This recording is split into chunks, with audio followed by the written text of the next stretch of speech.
swapping once we get out and on the move.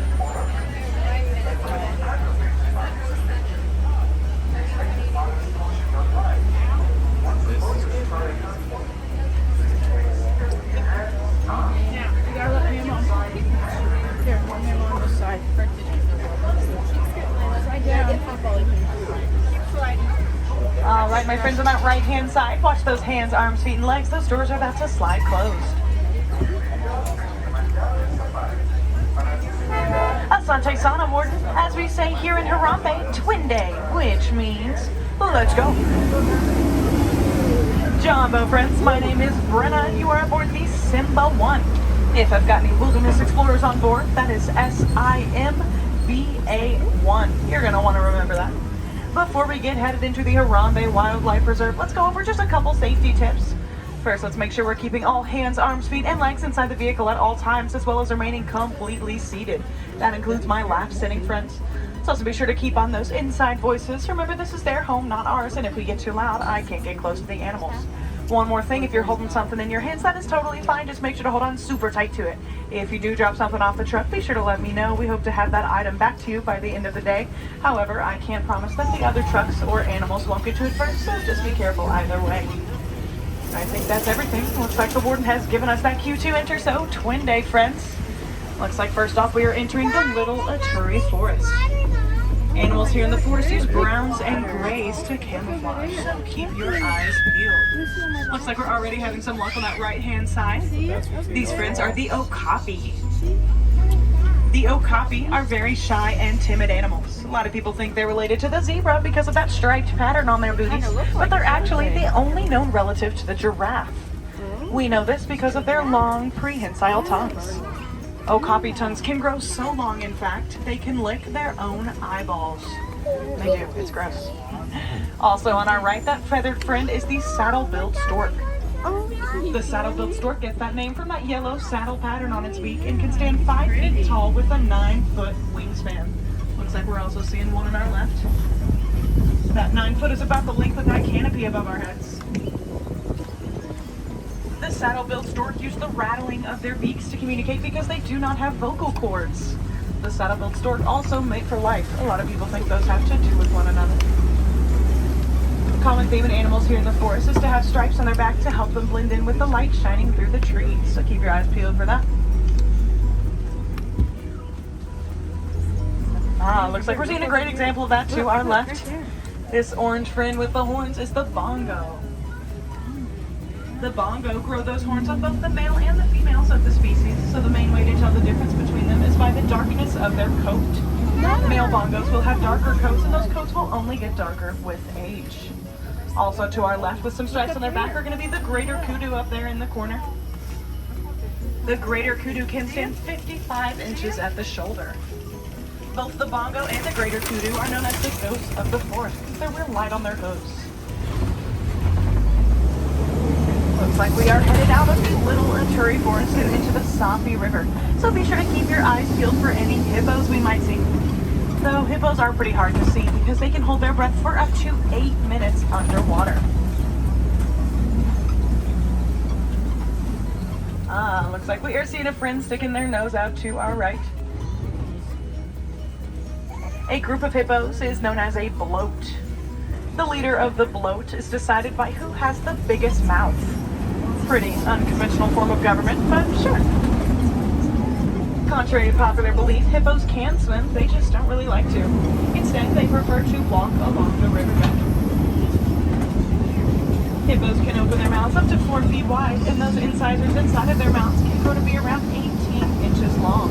That's about the length from the tip of your middle finger all the way down to your elbow. Those incisors help hippos to chew hundreds of pounds of vegetation each day, which, as I'm sure you can imagine, results in quite a bit of waste. You can usually smell a hippo before you can see one. Alright friends, make sure we're being extra careful up ahead because we are approaching the Nile crocodile, as well as a pretty rickety bridge, so make sure we're staying completely seated for me.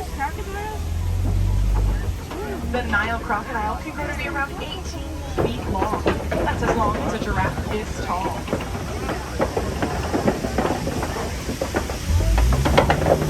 The Nile crocodile also make amazing parents. They use the warmth of of their mouth to incubate their eggs, and they even poke a little hole in the egg with their teeth to help baby hatch. Pretty sweet and surprising fact about an animal whose jaw is strong enough to crush bone. In case you were wondering, the main way to tell the difference between an alligator and a crocodile is by the shape of their snouts. Alligators have curved U-shaped snouts, while crocodiles have sharp V-shaped ones. However, if you run into either of these friends in the wild, please don't stick around long enough to figure that out. Coming up on our right is the Baobab Tree, also known as the Tree of Life. It gets this nickname because of its ability to store thousands of gallons of water, which is especially crucial here in the savannah during drought season. All those holes and scrapes you see in the trunk of the baobab are from animals using their horns and tusks to tap into that water storage system. Looks like up ahead we are entering the savannah. As we enter the savannah, we can learn it is also called the grasslands, which tells us a lot about the animals that live here. Most of them are grazers, which means they get most, if not all, of their nutrients from the grass they eat. Great examples of some grazers already on our right-hand side are the Hartmann's mountain zebra. The Hartmann's mountain zebra are the only type of zebra to grow something called a dewlap, which is a little piece of skin just below their jawline. The dewlap helps with blood circulation, which is especially important in the Hartmann's mountain zebra because their hearts are 3 times the size of a normal plain zebra. A group of zebras, as we just saw, is called a dazzle. Also to our right, great example of a grazer, is the Ankole cattle. Ankole cattle horns can reach 6 feet from point to point, and although those horns look super heavy, they're actually very light. That's because they're filled with a honeycomb structure that helps with blood circulation and cools the Ankole cattle down on hot days here in the savannah. So it's sort of like AC for the AC. Looks like walking around there to our left, we're seeing the spotted hyena. I know that friend looks pretty cute, but do not underestimate them. The spotted hyena are notoriously good hunters. The spotted hyena also live in a matriarchal society. Their society is so matriarchal that even a female hyena that was just born instantly ranks higher than the highest ranking male. I'm not saying that's why they're good hunters or anything. Hyenas eat every bit of their prey, even the bone. They're actually the only type of animal that's able to digest bone.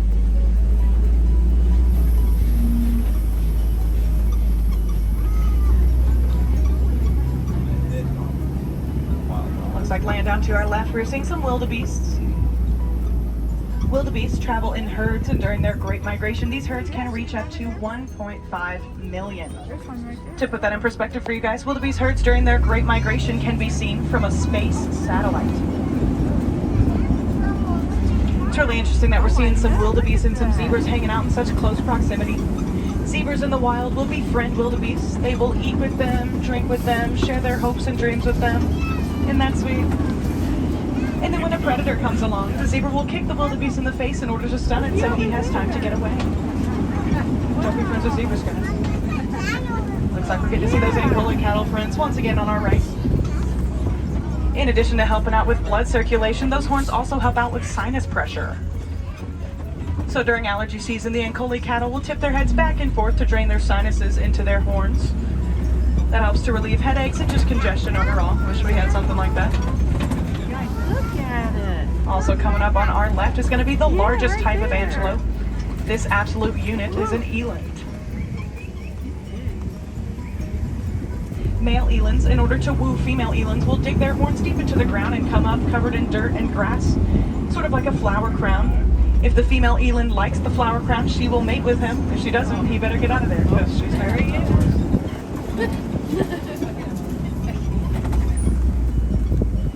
Oh wow, looks like to our right we're seeing a wild green Chevy. Just kidding.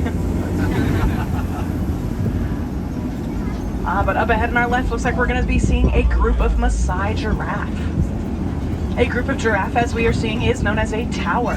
Makes sense. We know these are Maasai giraffe because of that messy spotted pattern. Easy to remember that way. Giraffes like us have 7 vertebrae in their necks. The difference is, however, their vertebrae are the size of our heads. As our friends are showing us, giraffes use their long tongues to grab leaves from trees. Giraffe tongues are actually purple to keep from getting sunburned. That's how often those guys are eating. Giraffes do most of their daily activities standing up, and this is not limited to giving birth. Because giraffes give birth standing up, when baby giraffes are born, they have a 6-foot fall from mama and are walking within only 15 minutes of life. Pretty brutal first couple of minutes there.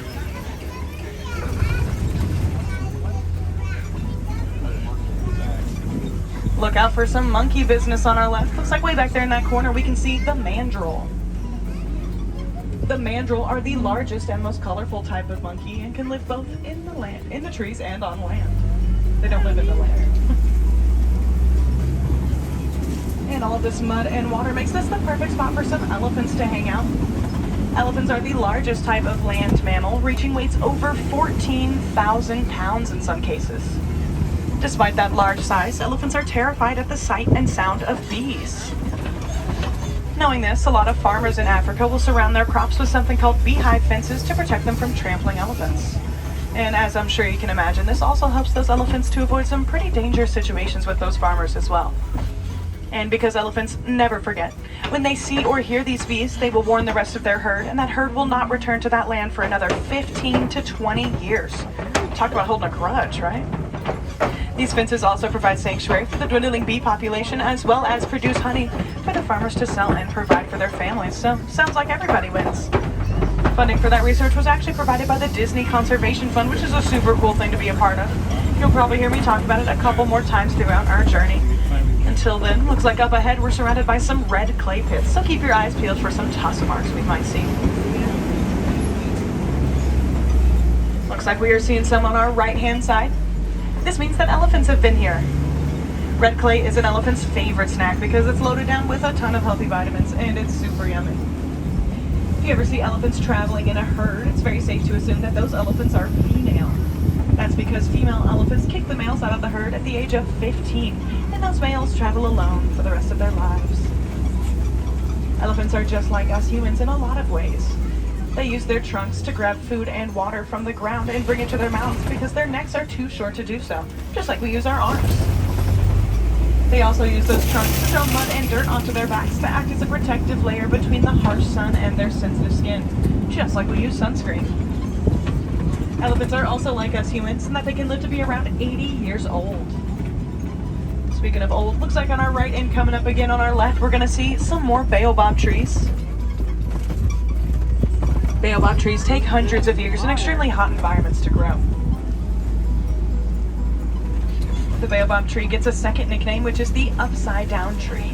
That's because it's leafless for 9 months out of the year, giving it the appearance that the roots are coming out of the top.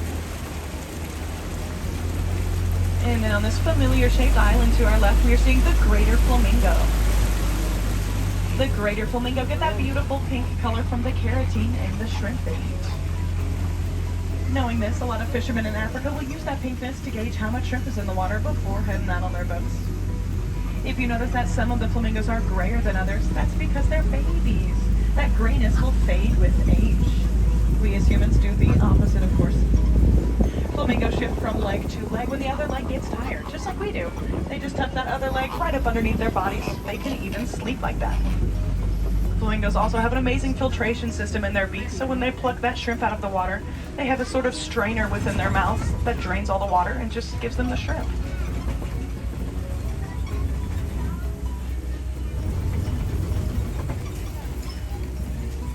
Looks like up ahead we're going to be surrounded by some mud pits, which would make this the perfect spot for some white rhinos to hang out. Looks like we're also seeing an ostrich to our left. We know that ostrich is female because of those beautiful gray feathers. Males have black and white. And it looks like we are right about those mud pits. Looks like we are seeing a white rhino to our right-hand side. White rhinos love to roll around in mud pits because it creates a layer between the sun and their skin, keeps insects away, and it's fun. Looks like running around way back there in the back with that white circle on their booties. We're also seeing the water buck. Hopefully we'll see those friends again in the future. White rhinos are very social creatures, so you'll usually see them hanging out in a group like this one. Looks like we can see mama and baby hanging out to our left. A group of rhinos, as we are seeing, is known as a crash. That's because rhinos do not have the best eyesight, so they tend to crash into things quite a bit. However, where a rhino lacks in eyesight, it makes up for in hearing. A rhino's hearing is impeccable. Alright friends, I might need some help spotting some cheetah to our left. I have to keep my eyes on the road like a responsible driver, so be sure to keep those eyes peeled. And let me know if you guys see any. Cheetahs are notoriously hard to see during the day because they are daytime hunters. Yeah, it looks like we can see one walking around way back there in the back. Just flick their tail. Yep, great job, guys. Cheetahs can reach speeds up to 60 miles per hour, but they can only do so for a short amount of time, making them sprinters rather than runners. And it looks like we are seeing the newest member of the Harambe Wildlife Reserve to our right. That baby white rhino is only a few months old and only weighs about 700 pounds. Looks like we're going to see one real up close just behind this bush to our left. Cheetahs have developed a black stripe beneath their eyes to help reflect the sun, so it's sort of like they grew their own sunglasses. Very cool of them. Cheetahs, like our house cats, meow instead of roaring. Speaking of roaring, this big rock formation up ahead of us is called a Okapi, which is where lions like to hang out. Lions love the elevation of Okapis because they can watch over their entire pride from the top. Male lions have a mane that acts as a protective helmet while he stays back and protects the pride. While the male stays back and protects the pride, the females go out and do all of the hunting. Female lions do this hunting at nighttime because at night, a lion's eyesight is 7 times what a human's is during the day. Looks like we're seeing a couple more white rhinos to our right as well.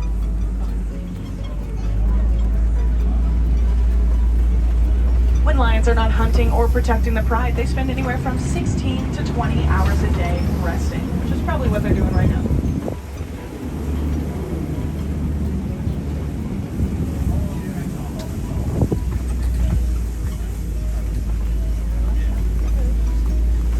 All these holes in the ground you're seeing coming up on our left are warthog burrows. Looks like we can see some warthogs laying around just by that tree, right in the middle of the 2 trees to our left. Oh, and one real up close in that burrow. Warthogs use those tusks to build those burrows, and they even borrow burrows from other animals sometimes. As our friend is showing us, warthogs actually enter their burrows backwards to show off those tusks and seem more intimidating, even while they sleep. I know we might recognize that friend as Pumbaa, however, Pumbaa in Swahili means foolish, so I definitely wouldn't call them that to their faces. Looks like we're getting a real up close view of those white rhinos to our right. Also to our right, looks like we're seeing some ostrich eggs, probably belonging to that female ostrich we met earlier. Ostrich eggs are super strong. They can hold the weight of an adult male without cracking. Ostriches lay their eggs in communities and take turns babysitting, or in situations like this where they feel safe enough, they can leave those eggs unattended. Ostriches are the largest type of bird, so they cannot fly, but they can run up to 40 miles per hour. Our truck tops out at 8, so I'm gonna get out of here.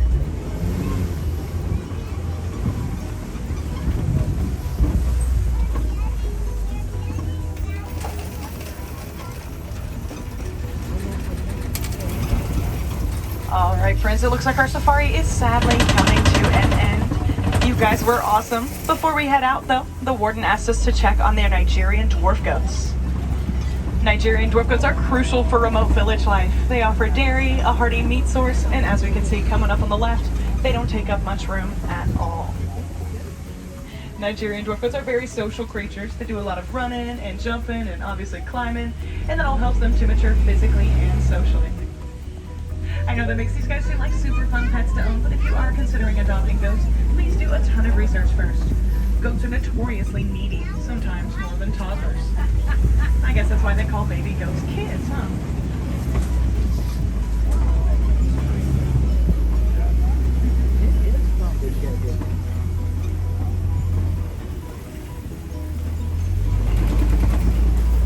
Alright friends, I want to thank you on behalf of myself and the entire Kilimanjaro Safari's crew for taking time out of your day to come visit me here at the Harambe Wildlife Reserve.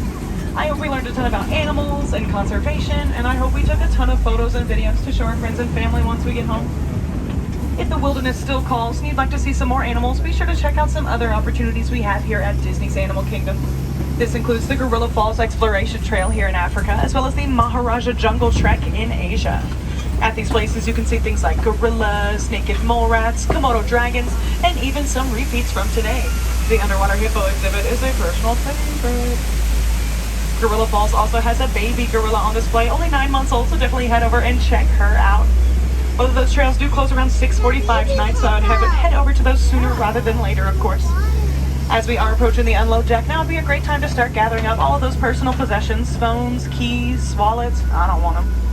And if you have any questions about the animals we saw out there today, or if you want to tell me about your own animals at home, be sure to come up and see me at the front of the truck at the end of our journey. I would love to talk to you.